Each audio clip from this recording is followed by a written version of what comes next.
Today's episode of the Terrific Talk podcast is brought to you by FanDuel. Fantasy football fans, the wait is nearly over. Football is back, which means FanDuel is back. FanDuel gives you fantasy football for everyday fans. New contests starting every week, no busted seasons. This has something for everyone. Lots of contests to choose from, starting at just $1. Just pick a contest, choose your team, and watch your score real time. I'm really excited about FanDuel this season. I've got a draft next week, some players that I'm looking for to have huge seasons, Melvin Gordon, but don't sleep on Dalvin Cook of the Minnesota Vikings. Dalvin Cook, I think, is going to have a huge breakout season. We'll get into all that next week, but look out for him. Did you know that over 2.5 million players have won a cash prize playing fantasy sports on FanDuel? Go sign up today. Go to FanDuel.com, click the Join Now button, and use my code TerrificTalk. Got a special offer for you today. New users get a free entry into the NFL Sunday Million with over $1 million in cash prizes when you make your first deposit on FanDuel. Just visit FanDuel.com and sign up with promo code TerrificTalk. That's FanDuel.com, promo code TerrificTalk. I've got a great guest for you today. Sam Amick of USA Today, great NBA reporter. Hope you like it. Terrific Talk starts right now.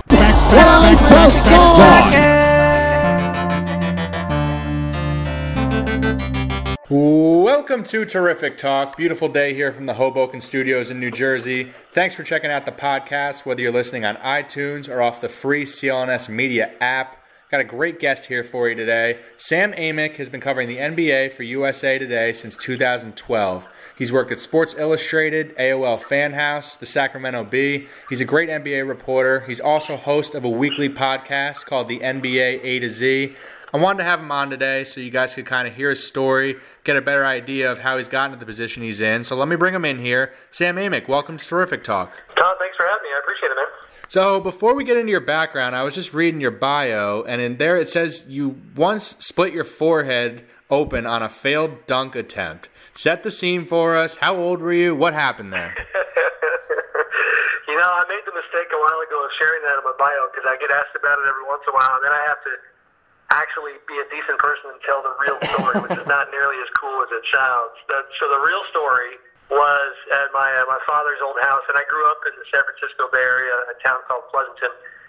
We had a hoop out in the driveway, and the hoop was perpendicular. And so one day I was out there hooping with a buddy of mine, and the mistake I made was the garage door was up all the way. And if you have seen those metal kind of V-shaped, kind of bracings, I guess, that are on the undercarriage and the underside of a garage door, if the garage is up, they're pointed down. And so it was a lowered rim. That's the humbling part of the story. I made it sound like it was a legit 10 feet. It's a lowered rim, and I go in for the dunk. It was going to be like a left side, kind of action. And I didn't clear the garage door. And the V thing on the garage just absolutely tore my forehead up, and it was off to the ER in a very bloody 1977 Ford F-100 that I was driving myself with blood coming down my neck and everything. It was pretty messy. Oh, my God. Great thing to put in your bio, though. You're going to become a basketball reporter. Yes. Yes. So you mentioned you grew up in the Bay Area. Where did your love of sports come from? That's a good question. I mean, got into kind of the, I guess you call it the American triumvirate early, if you're talking baseball, football, basketball. Was a major baseball kid growing up, but enjoyed the heck out of hoops. And then played football in high school, and so conventional in that regard. And then if I'm being honest too, baseball was the first love. But on the basketball side, the story it's funny in hindsight because of how incredible the Warriors have become. I have this funny perspective on it where when I grew up down there, they were so bad for most of my childhood that, my allegiances didn't go very far, and I was like every other kid in that era where I was a Michael Jordan fan first and foremost, and I kind of jumped on board with the Bulls. So it was Bulls in basketball, and then it was San Francisco Giants and 49ers, and those were the Bay Area teams that I did root for. But no more complicated than that. I mean, my father played sports in high school and kind of passed that on to me, and in general, our family was And, family gatherings would always involve whether, throwing the football around a lot or heading to the nearest blacktop and playing some hoop, always doing something. Did you always want to be a reporter? When did you kind of figure that out? No, so the way I got there was, again, with the love for baseball, when I was really young, you're having those delusions of actually becoming a pro and trying to work hard and doing your thing and going down that road. And so then you just become a fan because in high school you realize you're just not good enough. And that kind of goes for all three of the sports. When I went to college, I went to Sacramento State, which is how, I've been based near Sacramento for a long time now. And so that's initially how we got up in this neck of the woods. So I go to college at Sac State and chose journalism essentially just for the affinity I had for writing. And I go down that road. When I was a freshman, I volunteered at the college paper called the State Hornet and tried my hand at news writing. And I did, I feel like I did a fine job for me to realize that it just wasn't something that energized me. It wasn't something I was passionate about. I didn't find myself asking very many questions. I didn't find myself, dying to see the next byline, and so that wasn't a great sign. So I kind of took a little bit of a respite, and for a couple of years I just kept studying journalism but not actually practicing any journalism. And my junior year in college kind of just had this epiphany where, the idea that I still was a passionate sports fan, you try to merge that with your love of writing and try to see what you could do. And like a lot of people, for me, the college paper was where all that stuff was fostered and where the real lessons came into play and where I really started, going down this road. What was your first job out of college? So that same year, my junior year at Sac State, I tried to start early getting, resumes out and starting to meet different people. So I sent a bunch of resumes out, trying to make contacts all over the country. Even though I was kind of casting a far net, I wound up landing a part-time job while I was still in school as a clerk in the Sacramento Bee sports department. And, this is like kind of the end of the old school newspaper era, which, I kind of feel honored to have dipped my toe into that era. And then obviously, we've seen things evolve from there. But the job at the time was, it was grunt work at the sports department. If there was a guy on the copy desk who wanted you to run down to Del Taco and buy his dinner at 9 o'clock at night because he was on deadline, then you jump in the car and you do that. And if, there's phone calls you're answering, taking football scores, and making sure those get put in the paper, there's, anything and everything that you can think of, you're doing. But the entire time, you're getting a front row seat to a newsroom. You're meeting people who, my experience, thankfully, has been, people who, by and large, want to help younger people learn, want to help younger people advance. And so you're getting all this exposure, all this experience. That, for a couple of years, and those relationships in the end were pretty huge because, eventually I found my way to the full-time staff at the Bee in the sports department. What advice would you give young people out there listening to this who want to do what you do someday?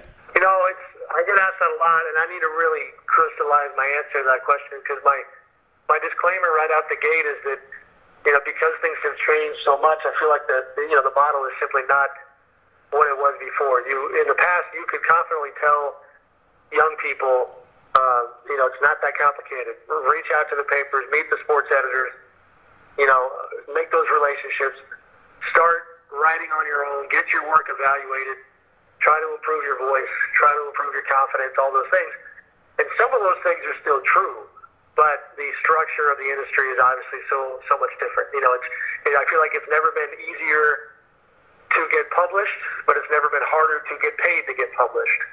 And that's a really tough quandary. So I do think that the universal things never go away. Like, you got to write, and you got to be humble about what you're writing and how you're evolving and what you're learning. And my first college sports writing assignment was going to a women's rowing tournament in the middle of nowhere where the sporting event that I was covering was 300 feet away from me as I stood on a beach, trying to somehow capture the drama that didn't really exist. And so it wasn't glamorous, but, next thing you know, I'm in a coach's office learning from a coach about this particular sport, learning how to conduct an interview, learning how to take, the perspective and the knowledge of subjects who you write about and turn that into a story and turn that into, an authoritative tone. So the writing still matters as much as ever, but in terms of making headway in the industry, I think it's still about the relationships, but it's about being incredibly smart when it comes to figuring out who are people of influence and how can you get on their radar.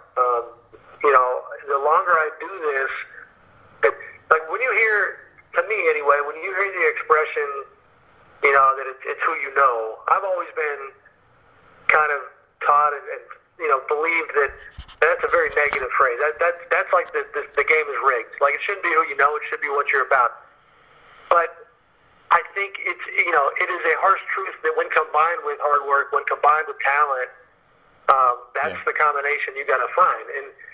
And it is to an extent it is who you know, because we are all human. And if I get an email, just to give you an example, if I get an email from a young person who says, "Can you read this?" And I've never met them before, I'm a human being, so it's hard to put a face to that name, and maybe I'm a little slower to respond.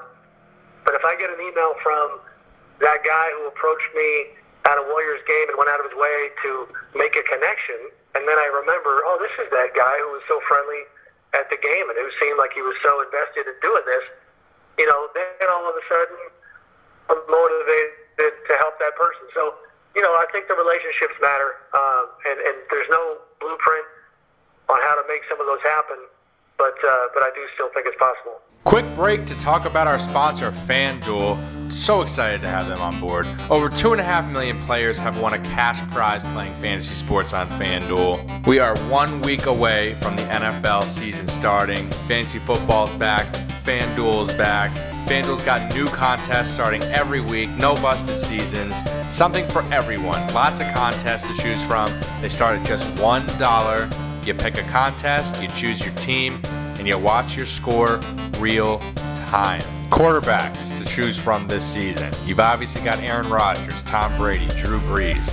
Those are probably my top three. Look for Matty Ice, who was incredible last season. Obviously the heartbreak in the Super Bowl, to come out firing again this season. Matty Ice, I want him as my quarterback this year. So sign up today, go to FanDuel.com, click the Join Now button, use my code TerrificTalk. That's all you got to do. And I've got a special offer. New users get free entry into the NFL Sunday Million with over $1 million in cash prizes when you make your first deposit on FanDuel. Just go to FanDuel.com, sign up with promo code TerrificTalk. That's FanDuel.com, promo code TerrificTalk. Now, back to Sam Amick. Real quick, I wanted to get your reaction to the LAKERS tampering fine that came out today. What's your reaction to that? What's the league-wide reaction to that? Interesting. It's more, I feel like, I need to circle back and figure out what I must be missing, because I see a lot of indignation that they got let off the hook too easy. And in my experience, I understand the Lakers' valuation is $3 billion and all that stuff, and you can sit there and say that, $500,000 is a drop in the bucket, but that's not the way I look at it. I mean, I have a decent knowledge of the history of NBA fines, and in that context, $500,000 is a major number. It's not a slap on the wrist. It's more than I thought they were going to, come down on the Lakers with. And what we've learned in the aftermath of that, not about Magic going on Jimmy Kimmel and talking about winking at Paul George, it's much more specific. Rob Pelinka, they clearly found 100% confirmable communication between Rob Pelinka, the Lakers GM, and Paul's agent, Aaron Mintz. And, at that point, you're not talking about noticing Aaron Mintz's phone number on Pelinka's phone bill because, Mintz represents other guys on the Lakers. You're talking about either an email or a text that made it very clear that the Lakers had expressed interest in Paul. The part where the Lakers, saved themselves is that there was no proof that there's any sort of handshake deal already in place. I mean, if that had happened, if they had found that, then you'd be talking about an absolute kind of blow your doors off punishment and a huge story in the NBA. Now it's something that I think is still going to be worth monitoring going forward, because the Lakers they're in the recruiting game right now. Magic's going to be aggressive. Everybody knows next summer's going to be huge, and now they know they got to be a little careful with how they go about that business. You mentioned next summer is going to be huge for them. It's all speculation right now, but gut feeling, do you think LeBron is going to leave the Cavs after this season? I mean, I could change my feeling 10 times between now and July. Of course. But, you catch me on a day where the Cavs see Kyrie Irving going to Boston, and I just wrote a column about how the Cavs' dysfunction is just the kind of the root of all that ails them right now. I think that Dan Gilbert and the culture he has created in Cleveland is not only pushing LeBron to the exits. I think it's playing a part in Kyrie wanting out of town, and it's just I just don't think it's a fantastic environment for superstar players. They don't feel that way right now, and so if I'm handicapping it, I think LeBron probably leaves. We'll see. I mean, the results of this season matter a great deal, but that doesn't bode well for the Cavs, as I see it right now either. I mean, if Isaiah Thomas isn't coming back until late in the season, then you got LeBron without a superstar by his side. There's a team that is going to be even better than they were last year. Amazing super team put together in a week East, and it looks like it's all blowing apart. Sam, this was great. Thank you so much for coming on today. I really appreciate it. Everybody go check Sam out on Twitter. His handle is @Sam_Amick.